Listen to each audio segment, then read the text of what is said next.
This has to be the biggest smokescreen yet from the government when it comes to pathways to work.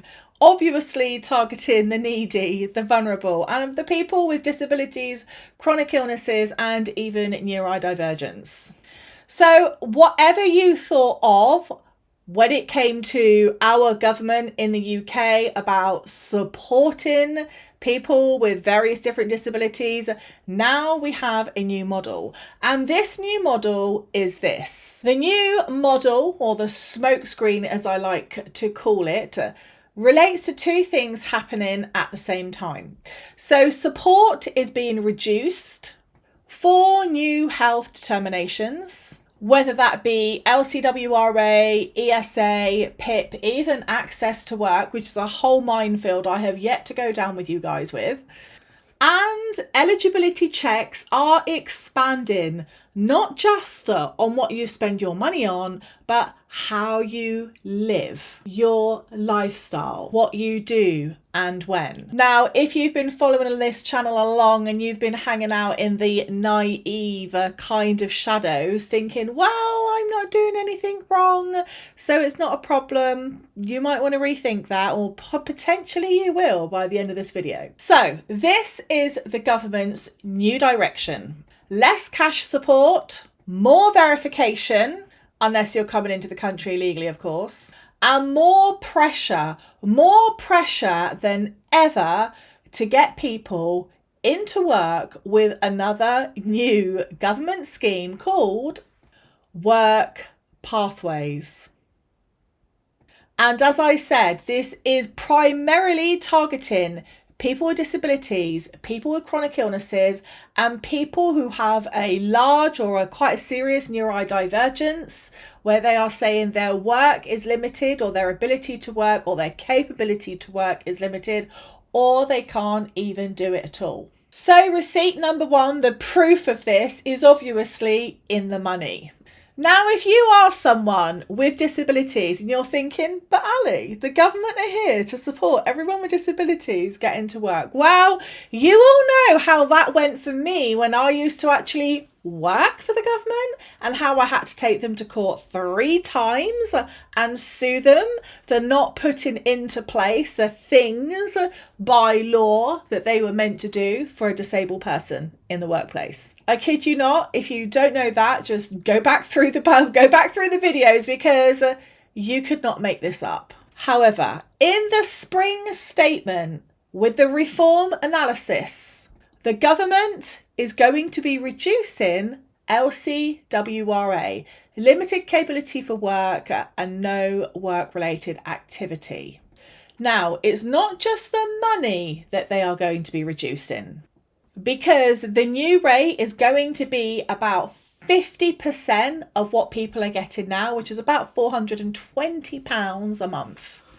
But in 2026, so that's right now, guys, they say this is going to be reduced again to £50 a week. So obviously, if you are somebody who's in receipt of LCWRA and they reduce your money, you've still got rent to pay, a mortgage to pay, bills to pay, your life to live. So what are you going to do? Well, the government say, we're here to help you. You're going to have to go to work. You're going to have to get a job. And I know you're going to be going, but the reason why I'm getting this is because I can't work because of my disability or my chronic illness. And this is where the bank statements come in. Because when you say you can't do those things because of your health, they're going to be bringing up all the information that they've been gathering in your bank statements about your lifestyle. When you've been going out, where you've been spending your money, how frequently you do certain activities. And of course, if you don't provide the information, they have been threatening to suspend or even cut your benefits. And that's where my data review toolkit comes in. There is a whole bank of letters in there from writing to them, complaining about that, requesting that your bank statements be reducted, and a whole load of other information as well, including a very hefty guide for you to have a little look at, so you know exactly what your rights are. Because what I want people to do primarily is protect their rights. I am living proof as a person with quite serious disabilities that when I went to work for the government, my well-being and my health was literally the last thing that they thought about. And then after they basically completely ballsed up, I then had to go through a 5-year court case because I refused to give up and made them answer in a court of law to what they hadn't done. All of that could have been avoidable if the government had followed their own rules. In fact, the rules that they're talking about here. Now, currently, if you're on LCWRA, the maximum you could be expected to work is 16 hours a week.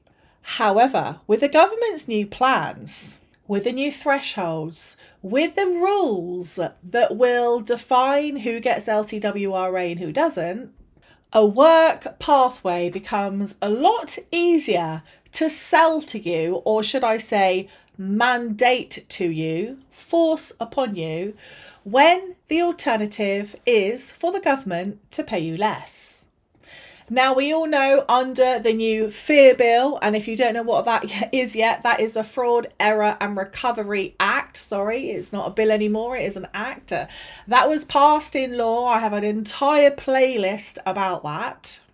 Under this new act, DWP and lots of other organisations, including the government, can issue eligibility verification notices. This is where banks will have to comply with this notice, so from your bank account, to check patterns of behaviour, specified amounts, and where your income is coming from and where your expenditure is going. It's all feeling rather 1984, isn't it? Because despite Parliament's Public Accounts Committee stating that these powers, these new powers of mass surveillance, of looking at all of your private data, that this has to be used proportionately because the public trust is at stake. We've only got to look at my comments to see that, of course, there are many agencies and decision makers currently, including organisations like the DWP, who are clearly in regards to their own Public Accounts Committee. Meaning that the system is building faster ways in real time to check people, check what you're doing, check what support you're getting, check the lifestyle you're living, so that they can check whether or not you are entitled to the things that you say you should be getting. Now, whilst I think it is right that there should be certain checks that need to be done, even the upper tribunal have stated that DWP need to be really careful, and they even encourage lower tribunals to verify information and not to take what DWP say in particular at face value. If you haven't seen that video, I'm going to link it here after this one.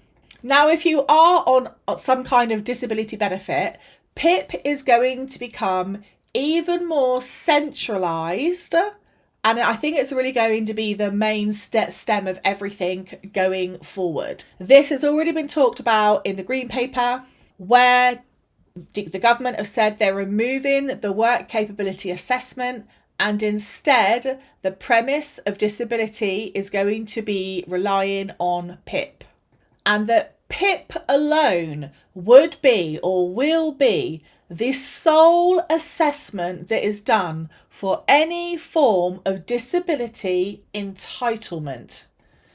Now listen to me well. When one sole assessment becomes the main gateway for so many different people relying on so many different types of support, evidence becomes a crucial weapon that you can use. Because if you don't, it's going to be weaponized against you. We've seen it time and time again where even amputees have been refused disability benefit.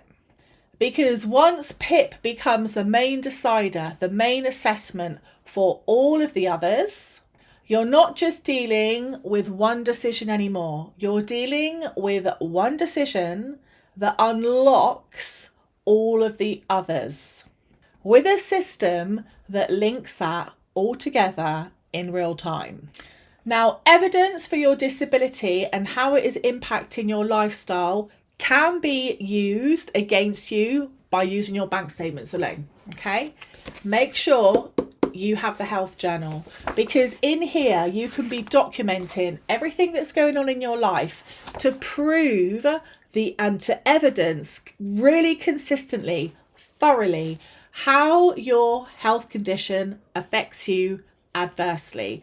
Long lists of visits to the doctor, long lists of what pills you're taking or what medicine you're on is not enough. And DWP state themselves, and the government have stated themselves, that the claims that have the most amount of evidence going forward are going to be the ones that will be processed the most quickly. Let me say that again. Claims that have the most amount of evidence are going to be the claims that get processed the most quickly. And the reason for that is if they have all of the evidence, they can make a decision more quickly. And because the government are also saying that they do not want to overburden the NHS, that's why you need to have all of your NHS information in here. Your letters, you need to have all of your reasonable adjustments in here. You need to have quotes from your doctors, from your healthcare providers. You can attach your evidence. There are so many different things that you can do with this.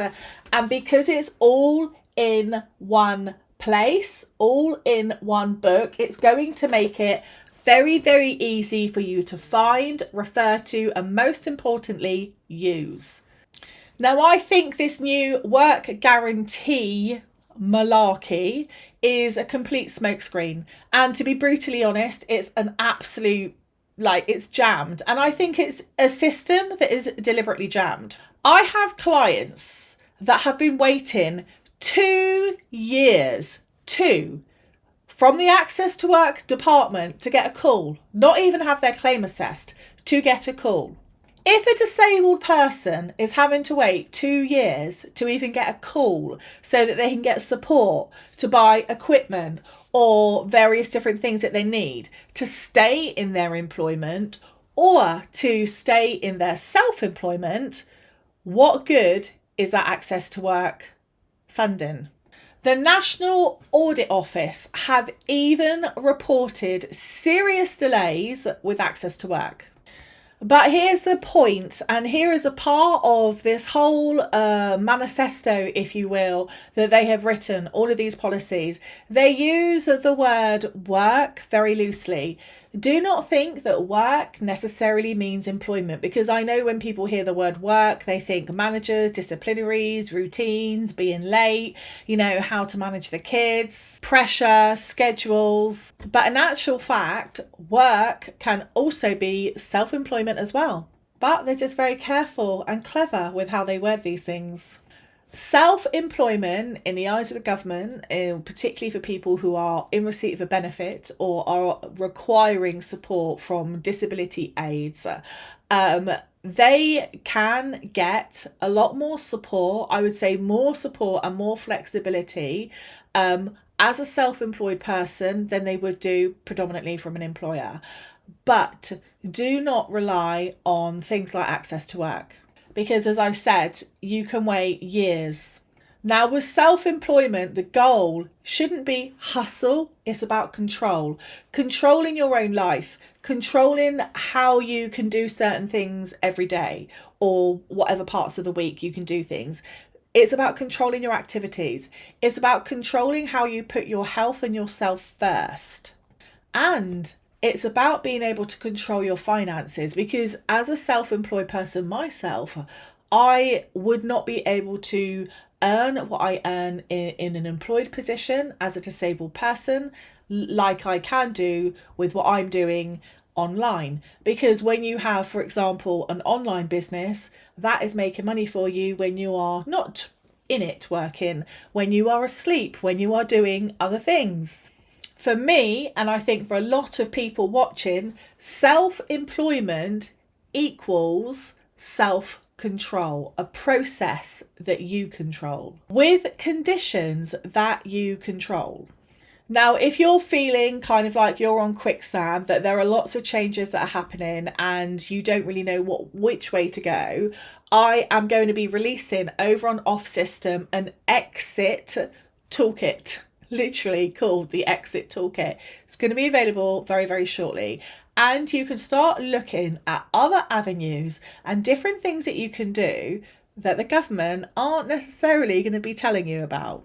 The Exit Toolkit is literally a step-by-step toolkit, a pathway to helping you build your own income more so that you have more control over that element of your life, and then when that grows, you can control a lot more of your life instead of being reliant on systems that seem to be penalizing you. Self-employment is also a brilliant way because it helps you align your activities more with your brain, particularly if you're neurodivergent, the way you think, your philosophy, the things you're happy with doing. And when you get all of those things into more of a balance, your nervous system generally tends to calm down instead of like remaining in high alert, fight and flight. Now, the government's work guarantee scheme is happening. They have taken on a whole new load of work coaches just to roll this out. And they're even going to be removing the fit notes from the NHS to do. And instead, they're going to be done by people that are obviously from the government, DWP. This is your signal, if you are not happy with that, to start planning for something else. Because as many of you have seen with the bank statements, unless you have balls of steel and you want to stand firmly in your ground, they're just going to do what they want to do anyway, because they just don't bank on people taking them to court like I did.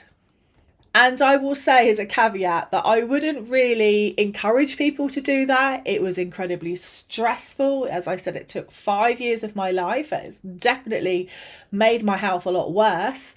And if you can avoid that and spend 5 years of your life doing something, else, then I would definitely recommend that. I'm a firm believer in life that you get out of life what you put into it, unless you're working for an employer and they're just going to suck everything out of you. And when you're burnt out and you can't do any more, you are completely dispensable and they'll just replace you with somebody else. Meanwhile, you'll be spending the next, I don't know how many weeks, months, years trying to pick yourself up and put yourself back together again. If you suffer with chronic illnesses, health conditions, seriously start thinking about self-employment instead, because the UK and UK employers, majority, are just not set up. The workplaces are just not set up to support people with disabilities, chronic illnesses, and neurodivergence. Now, let me know in the comments if you think this work guarantee is a good scheme, if you are, loving it, or if you are, no, I don't believe that they're going to do something to really help me. It is basically about balancing the books, balance the money, and I don't want to know. Let me know in the comments what you think, guys. And I think my next video needs to be on shining that torch on access to work. Let me know if that would be a good one for you. Take care of your good selves, and I will see you all again very shortly.